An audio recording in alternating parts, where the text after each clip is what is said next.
A story tonight from the Fox 12 investigators. The Portland area is struggling to address its problems with homelessness. That, of course, is no secret. But more often than you might think, people that find housing are ending up right back on the streets.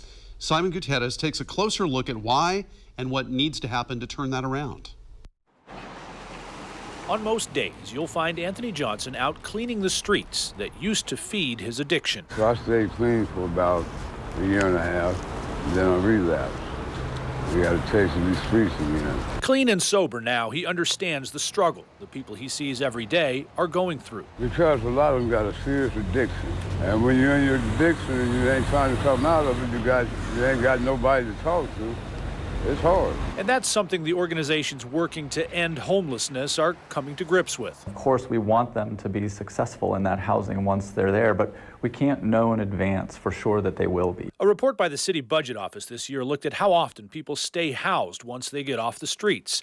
In 2017 and 18, verified retention rates for those placed in permanent housing was down to 59%. This year, the rate is down to 55%. That's, of course, a concern, and we immediately start to look at trying to understand why is that happening. Mark Jolin heads up the Joint Office of Homeless Services. He says several things could contribute to people losing the housing they get, but the bottom line is that they need more support.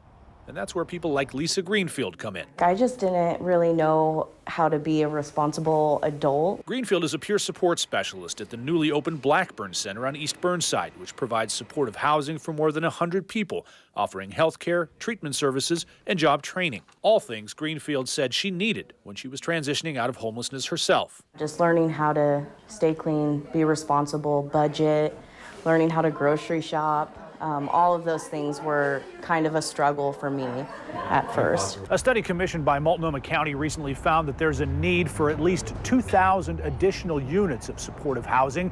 There are currently 600 new units in development. When people move into housing, they often need support in learning how to live well in housing. They need support in getting to the services that are going to help them to be healthy. All of it makes sense to Anthony Johnson. He got clean with help from family and by going to Narcotics Anonymous meetings. He understands the struggle, and he's glad to finally be on the other side of it. I'm still growing up, you know. I had stutter steps. I had to hold my hands on the wall. Finally, I took my hands off the wall and said, "Mom, I'm walking again." In downtown Portland, Simon Gutierrez, Fox 12 Oregon.